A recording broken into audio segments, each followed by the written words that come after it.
पिछले 5 सालों से जीवन में अंधकार छाया हुआ है, कभी भी सफलता नहीं मिल रही है।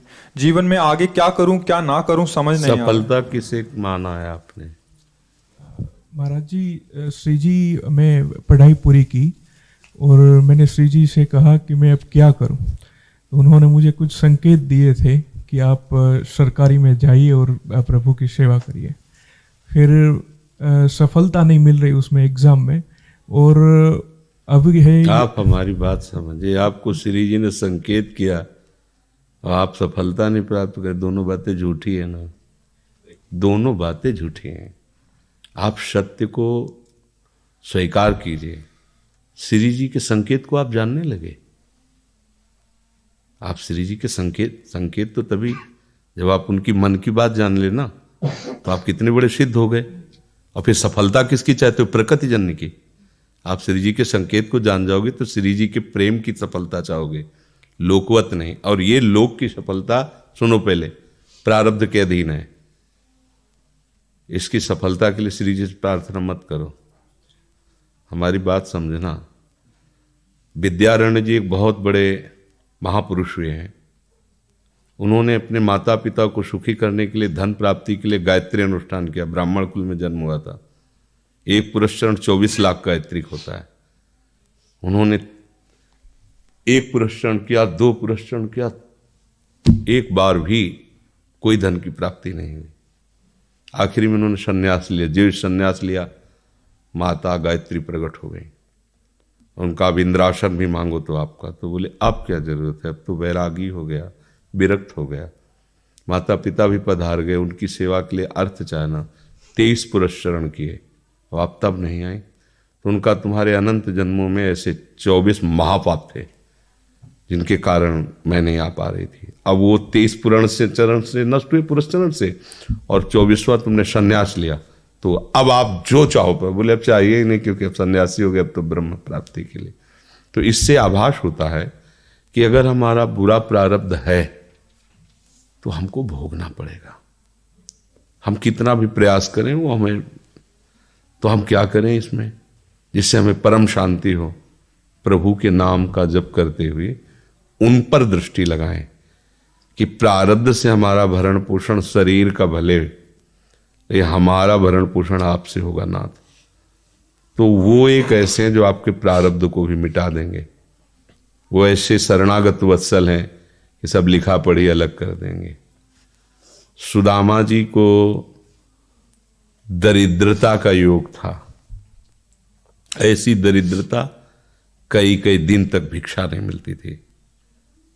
ये जितने भी चरित्र हमारे लिए उदाहरण है। मांगने जाते थे तो मांगने से भी नहीं मिलता था, कई कई दिन। तो एक दिन उनकी पत्नी ने कहा कि हमारा आपका तो चरणामृत से भी गुजारा 2 दिन 3 दिन हो, 4 दिन हो, छोटे छोटे बच्चे तो मर जाएंगे ऐसे। कुछ तो उनका श्री कृष्ण के सिवा हमारा कोई नहीं। अब हम क्या कर सकते हैं? प्रारब्ध जब बिगड़ता है ना, वो कोई सफलता नहीं होने देता। तो एक दिन श्री रुक्मिणी जी प्रसाद ठाकुर जी को भोग पा रही थी, प्रभु ऐसे रोक दिया, उदास हो गए। तो उनका, प्रभु ऐसी स्थिति हमने जब जब आपकी देखी, तो किसी भक्त को जब कष्ट होता है तब आपको ऐसे देखा है। कौन सा भक्त है और क्या कष्ट है? तो का एक सुदामा नाम के हमारे मित्र हैं, कई दिन से भोजन भी उनको, प्रभु आपके मित्र और मैं आपकी दासी, महालक्ष्मी का अवतार रुक्मिणी, आप हुक्म कीजिए, लोक लोक की संपत्ति वहां। बोले उसको चाह नहीं है, हमारे मित्र को चाह नहीं है, और चाह ना होने पर हम विवश हैं। अगर वो चाह कर ले तो सारी व्यवस्था हो जाए। तो बोले पैदा करो जाके चाह। बोले उनके हृदय में तो नहीं पैदा कर सकते, हम भी, क्योंकि जिस हृदय में भगवान का आश्रय और निरंतर चिंतन है वहां माया की चाह नहीं होती। बोले उनकी पत्नी के हृदय में, बोले प्रयास करते हैं जाके। भगवान संत वेश में गए, भिक्षाम दे, वो निकली। अतिथि का सत्कार करना गृहस्थ का धर्म होता है। हाथ जोड़ा और कहा हम असमर्थ हैं, आपको भिक्षा नहीं दे सकते। क्यों? बोले हम अपवित्र हैं, हमारे ऊपर सूतक लगा हुआ है। किस बात का सूतक? हमने एक पुत्र जन्मा है, तो ठीक है हम 10-12 दिन बाद आ जाएंगे। बोले नहीं, आजीवन अपवित्र रहेंगे। तो ऐसा कौन सा? बोले दरिद्रता रूपी। विद्वान की पत्नी है तो ऐसे उनका दरिद्रता रूपी पुत्र का जन्म, अर्थात सीधे कि मैं नहीं दे सकती या देने योग्य नहीं, ऐसा न कहीं कहा, मैं अपवित्र हूं। तो उनका दरिद्र कैसे हो सकती हो? जिनके पति के मित्र द्वारिकाधीश भगवान श्री कृष्ण है, वो दरिद्र कैसे हो सकता है? एक बार कहो ना अपने पति से। चले गए। जो सुदामा जी आए तो उन्होंने कहा कि देखो आज एक अतिथि आए थे, उनको मैं कुछ नहीं दे पाई, मुझे बहुत कष्ट है कि मेरे पुत्र और आए हुए अतिथि का भी हम स्वागत नहीं कर सकते, उनका भरण। आपके मित्र द्वारिकाधीश प्रभु श्री कृष्ण है। सुदामा जी ने कहा, बोले चले जाओ ना, वो कुछ न कुछ सहयोग कर देंगे। तो बोले हम ऐसे मित्र नहीं बनाए कि वो हमारा सहयोग करें, कभी नहीं, मर जाऊंगा पर उनसे ये नहीं कहूंगा कि आप हमारा। बोले मत कहना, दर्शन के लिए तो चले जाओ, वो सुना है इतने उदार हैं कि वो जाने पर ही दे देंगे। सुदामा जी ने कहा दर्शन के लिए तो जा सकते हैं, बहुत दिन हो गए, ठीक है, पर मित्र के पास जाए तो कुछ लेके जाना चाहिए, मेरे पास तो कुछ नहीं ना। पड़ोस में जैसे किसी से मांगने गई तो, अरे समय जब बिगड़ता कोई नहीं होता साथ। एक ने थोड़ी उदारता दिखाई तो चावल पछोरने पर जो आगे कणका होते चावल के, जो प्राय वो लिए सुदामा जी ने कहा हमारे प्रभु भाव के भूखे हैं, कुछ ले जाएंगे, खाली हाथ तो नहीं है। पोट्री में सारांश में बता रहे हैं, द्वारपालों ने देखा कि हड्डी हड्डी शरीर में कई जगह से फटे वस्त्र, बेवाई फटी हुई, मतलब दिखाई दे रहा था दरिद्रता की मूर्ति है। तो उनका किससे मिलना है तुमको? तो उनका श्री कृष्ण से। बोले संभाल के बोलो, क्योंकि पार्षद है, अनंत कोट ब्रह्मांडों के नायक प्रभु के ऐसे बोले कोई श्री कृष्ण कोई ऐसे गली आए, उनका जाके तो तुम बोलो ना, श्री कृष्ण से जाके कह दो कि एक सुदामा नाम के ब्राह्मण आए हुए हैं। पार्षद गए, प्रभु बड़ा अजीब आदमी है, आपका नाम बिना किसी सभ्यता के ले रहा है। वो कह रहा श्री कृष्ण से कह, सुदामा कूद पड़े, भगवान दौड़े। वो पार्षद, वो सब की ब्रह्मा जी शंकर जी आते हैं तो वहां खड़े रहते हैं घंटों, भगवान ऐसे भागे जाके। सुदामा जी को पता था ना, हमारे रुक्मिणी जी के महल में रुक्मिणी जी के पलंग पर बैठाते हैं, स्वयं चरण पखारते हैं सब। अब ये वैभव, क्या हालचाल है, कैसे हो? प्रभु आप सब जानते हो, आपकी बड़ी कृपा है। तो ब्याह हो गया, हाँ ब्याह भी हो गए, बच्चे भी हो गए। हमारे पास आए हो तो कुछ तो लाए ही होगे।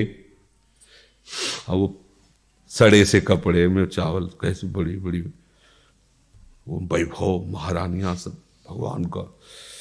चुप ऐसे बोले, देखो फिर चूक कर रहे हो, हमारे हिस्से की चोरी पहले की थी और फिर चूक कर रहे हो। और उन्हें हिम्मत नहीं पड़ रही थी, इतने महामहिम प्रभु को कैसे हो तंदुल। भगवान ने ऐसे छीला, ओहो आज तक मुझे ऐसा स्वाद नहीं मिला। भगवान बड़ाई कर रहे, देखो रुक्मिणी जी की आंखों में आंसू आ गया उधर से। भगवान पकड़ लिया हाथ, बस प्रभु हम आपके सिवा नहीं रह सकती हो। भगवान तो सुदामा जी का स्वागत सम्मान कुछ दिन, अच्छे कपड़े पहनाए। जब चलने लगे ना तो भगवान की तरफ वो देखते, मतलब कामना नहीं पर कि देखा पत्नी कह रही थी जाओगे कुछ लोग कुछ, चले प्रभु, हाँ ठीक है, इधर से ऐसे चले जाना, हाथ भी खाली। प्रभु ने कहा देखो ये कपड़े जो है ना महंगे हैं, रास्ते में तुम्हें चोर बदमाश, तुम अपनी पोशाक पहने इनको उतार दो। बोले बड़ी कृपा, कपड़े भी उतार रहे और रास्ते में सोचे देखो निगेटिवली सोच रहे, मेरे श्री कृष्ण मुझे कितना प्यार करते हैं। उन्होंने इसीलिए नहीं दिया कि दरिद्र कहीं संपत्ति पाकर मतवाला होकर मुझे भूल ना जाए, मुझे कितना प्यार करते हैं। प्रभु के प्यार में मगन होकर सुदामा पूरी खड़ी जैसे द्वारिका। तो उनको भ्रम हुआ कि मुझे लगता है चलते चलते मैं पुनः द्वारिका आ गया। तो वहां पूछ रहे हैं कि ये किसका है। भगवान के पास विधाता है, उनका प्रभु ये तो गलत हो गया, इनके भाग्य में हमने लिखा था क्षय श्री, ऐश्वर्य का नाश, जीवन में नहीं ऐश्वर्य, क्षय श्री। भगवान ने उसका उल्टा कर दिया यक्ष श्री। जैसे कुबेर का अथाह धन का खजाना, त्रिभुवन का खजाना वही है कुबेर के पास, जैसे कुबेर का खजाना यक्ष श्री। तो कहा प्रभु, तो उनका इन्होंने एक पुण्य किया है, अनंत ब्रह्मांडों के समस्त जीवों को तृप्त कर दिया है। प्रभु खुद को खाने को नहीं तृप्त, बोले मेरे रोम रोम में करोड़ करोड़ ब्रह्मांड वास करते हैं और इनके तंदुलों से मैं तृप्त हो गया। अनंत ब्रह्मांडों का भंडारा हो गया, उसका जो पुण्य होता है लिख दो इनके भाग्य में। अब किसी की चलेगी प्रभु के आगे। तो एकमात्र प्रारब्ध को मिटाने वाले भगवान है, कर तुम अकर तुम अन्यथा कर तुम।